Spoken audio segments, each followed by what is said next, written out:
Nie wiem, czy pamiętasz ostatni podcast o historii Polski, ale jeśli jeszcze nie miałeś okazji go posłuchać, to zachęcam Cię do posłuchania go przed tym podcastem, bo teraz będę mówić o kontynuacji tej historii.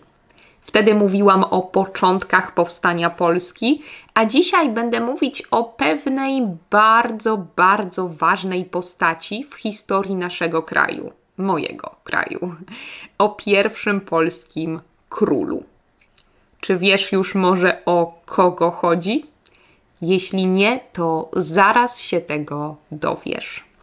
A jeśli jeszcze mnie nie znasz, to ja mam na imię Ania, jestem nauczycielką języka polskiego jako obcego, a to jest Płynnie po polsku, kanał i podcast dla osób, które uczą się języka polskiego. Pamiętaj, że ten podcast jest dostępny na różnych platformach, takich jak Spotify czy Google Podcasts, ale znajdziesz go też na moim kanale na YouTubie z napisami po polsku i po angielsku. Ale to nie wszystko, bo na mojej stronie internetowej płyniepopolsku.pl możesz znaleźć też całą transkrypcję do tego podcastu zupełnie za darmo. A przed tym, jak zacznę mówić o historii Polski, to chciałabym jeszcze szybko ogłosić, że zbieram chętne osoby na kurs grupowy. Bardzo lubię uczyć grupy, bo lekcje są zawsze bardzo dynamiczne i bardzo lubię obserwować interakcje między członkami grup. Planuję zorganizować kurs grupowy na poziomie mniej więcej A2-B1, gdzie będziemy mówić. Ja będę przygotowywać tematy do dyskusji, nietrudne, spokojnie, i przez 75 minut raz w tygodniu będziemy skupiać się na konwersacjach, koncentrować się na konwersacjach, żeby trochę się przełamać i żeby zacząć mówić. Oczywiście będę też tłumaczyć gramatykę, jeśli będzie taka potrzeba, i słownictwo jak najbardziej. Jeśli chciałbyś uczestniczyć w takim kursie, w takich konwersacjach, ale może boisz się, że Twój poziom to jeszcze nie jest A2, B1, to spokojnie. Wszystko, co jest mniej więcej poziomem A2 jest dobre. Poza tym grupa będzie na pewno bardzo mała. Chodzi o to, żeby próbować mówić i żeby przekonać się, że polski nie jest niemożliwy do nauki. Taki kurs będzie na razie trwać tylko miesiąc, przez cały marzec, we wtorki o 18 czasu polskiego, więc jeśli taki czas jest dla Ciebie dobry i taki kurs jest interesujący, to napisz do mnie wiadomość na Instagramie albo maila na płyniepopolsku. Nie, to moja strona internetowa, mail to płyniepopolsku@gmail.com. Możesz też oczywiście skontaktować się ze mną właśnie na mojej stronie internetowej płyniepopolsku.pl i daj mi znać, że jesteś zainteresowany. A jeśli może ta 18 czasu polskiego we wtorek nie jest możliwa, to daj mi znać, czy masz inny czas we wtorek, masz inną godzinę we wtorek, która jest dobra. Może jest inna osoba, która będzie chciała też mieć lekcję o tej samej godzinie. Wszystko możemy zorganizować, wszystko możemy ustalić. A jeśli lekcje nie są dla Ciebie, to pamiętaj, że mam też Patreona. Link do Patreona jest zawsze w opisie tego podcastu. A my zaczynamy już podcast, który jest kolejnym odcinkiem o historii Polski. Więc w ostatnim podcaście wspomniałam już o Mieszku I, bardzo ważnej osobie w początkach powstawania państwa polskiego. Przypomnę więc tylko, że Mieszko I to tak naprawdę pierwszy władca Polski, który był szczególnie istotny ze względu na fakt, że to właśnie on przyjął chrzest. I to dzięki niemu Polska weszła w skład państw chrześcijańskich w 966 roku. To oczywiście nie była jedyna zasługa Mieszka I, bo Mieszko I był podobno bardzo charyzmatycznym i zdolnym, czyli utalentowanym władcą, dlatego zrobił dla Polski o wiele, wiele więcej. Państwo pod jego panowaniem znacznie się powiększyło, bo pod koniec jego życia Polska liczyła mniej więcej 250 000 kilometrów kwadratowych. Poza tym, co ciekawe, w trakcie jego panowania pojawiły się też w Polsce pierwsze monety, pierwsze pieniądze, denary. Mimo że był bardzo, bardzo istotny, to Mieszko I nigdy nie został królem. To też swoją drogą częsty błąd uczniów polskich na lekcjach historii, bo tyle mówi się o Mieszku I, że w naszym odczuciu był praktycznie jak król, ale nie, nigdy nie został koronowany.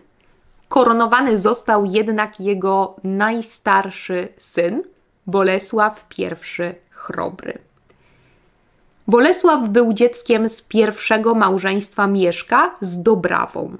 Dobrawa była czeską księżniczką i to ona też namówiła Mieszka I do przyjęcia chrztu.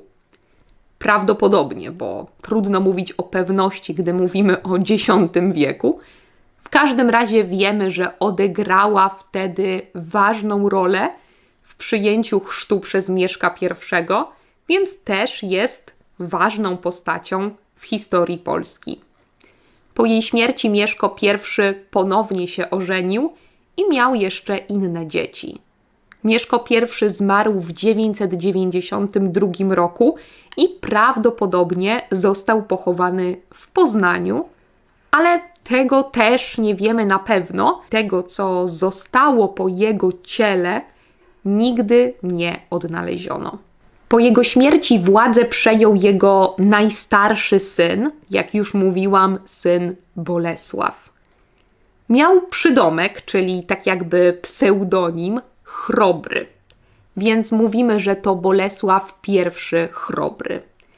Dzisiaj we współczesnym języku polskim słowo chrobry nie jest już używane i myślę, że większość Polaków nie miałaby nawet pojęcia, co może znaczyć to słowo, ale kiedyś słowo chrobry znaczyło odważny, dzielny. Co jednak ciekawe, nikt nie nazywał tak Bolesława w X-XI wieku, kiedy Bolesław żył. Nikt nie nazywał go tak nawet zaraz po jego śmierci. Wtedy, podobno, w kronikach pojawiał się przydomek Magnus, czyli po polsku po prostu wielki. A przydomek Chrobry został dopisany przez jednego z kopistów, czyli jedną z osób, które kopiowały kiedyś teksty, przepisywały teksty. Nie wiadomo nawet, kiedy to było, możliwe, że nawet kilkaset lat po śmierci Chrobrego, ale to też jest tylko jedna wersja wydarzeń, bo według drugiej wersji przydomek Chrobry był nadany przez syna Bolesława, ale potem został zmieniony na Wielki. I potem znowu ludzie postanowili wrócić do tego pierwszego przydomka Chrobry. Jak było naprawdę, trudno powiedzieć. Dzisiaj jednak wszyscy mówimy Bolesław Chrobry i niech tak już zostanie. Bo Bolesław Chrobry na pewno był odważny i dzielny. Na swoim koncie miał wiele bitw. Zorganizował nawet misję chrystianizacyjną zaraz po przejęciu władzy w 997 roku. Wysłał biskupa Wojciecha na tereny pogańskich Prusów, czyli na tereny, gdzie dzisiaj znajduje się północno-wschodnia Polska i też Litwa. Ale misja nie zakończyła się jednak sukcesem. Biskup Wojciech został wtedy zabity i kanonizowany później przez papieża. Kanonizowany to znaczy, że został świętym. Bolesław wykupił od Prusów ciało biskupa Wojciecha i to była bardzo ważna decyzja, bo dzięki temu, że Bolesław miał w swoim kraju ciało świętego i relikwie świętego, mógł założyć arcybiskupstwo w Gnieźnie, czyli dawnej stolicy Polski. Dużo osób chciało też chodzić na pielgrzymki w to miejsce, a polski kościół stał się dzięki temu silniejszy i niezależny, bo mieliśmy już arcybiskupstwo. Bolesław miał też dobre relacje z cesarzem niemieckim Ottonem III i to było niezwykle istotne dla Polski, bo dawało nam ogromny prestiż. Mimo że mieli też dobre relacje, to Bolesław potrafił wykorzystać dobry moment w historii, bo gdy cesarz niemiecki umarł, Bolesław wykorzystał osłabienie cesarstwa niemieckiego i wziął kilka terenów na zachodzie. Poza tym, że był odważny, był też więc dosyć sprytny. Nie był to też oczywiście jedyny raz, gdy Bolesław zdobywał nowe ziemie. Udało mu się też zdobyć tereny na południowym wschodzie Polski i na południowym zachodzie, więc możemy wyobrazić sobie, że znacznie powiększył teren Polski. Pewnie już teraz wszyscy zasnęliście, słuchając o tych wszystkich ekspansjach terytorialnych, więc żeby trochę Was obudzić, powiem szybko taką ciekawostkę. Bolesław miał aż 4 żony. Niczego też nie powiedziałam o jego koronacji, a przecież już zdradziłam, że został królem. Koronacja jednak odbyła się bardzo późno, bo w tym samym roku, w którym Bolesław umarł, czyli w roku 1025. Bardzo możliwe, że Bolesław starał się otrzymać tę koronę już wcześniej, szczególnie za życia Ottona III, z którym miał dobre relacje, ale niestety to się nie udało. Nie było to też takie proste, bo wówczas trzeba było mieć zgodę papieża na koronację. W każdym razie Bolesław Chrobry został w końcu koronowany i tym samym przeszedł też do historii jako pierwszy król Polski. A jak wyglądała koronacja Chrobrego? Oczywiście trudno powiedzieć, jak zwykle, aczkolwiek ten fakt został opisany w kronikach. Jest też obraz, który namalował Jan Matejko wiele lat później, bo dopiero pod koniec XIX wieku. Bardzo polecam Wam zobaczyć ten obraz, żeby móc wyobrazić sobie, jak mogła wyglądać ta koronacja. A jeśli będziecie w Warszawie, to możecie nawet zobaczyć ten obraz na żywo w Muzeum Narodowym.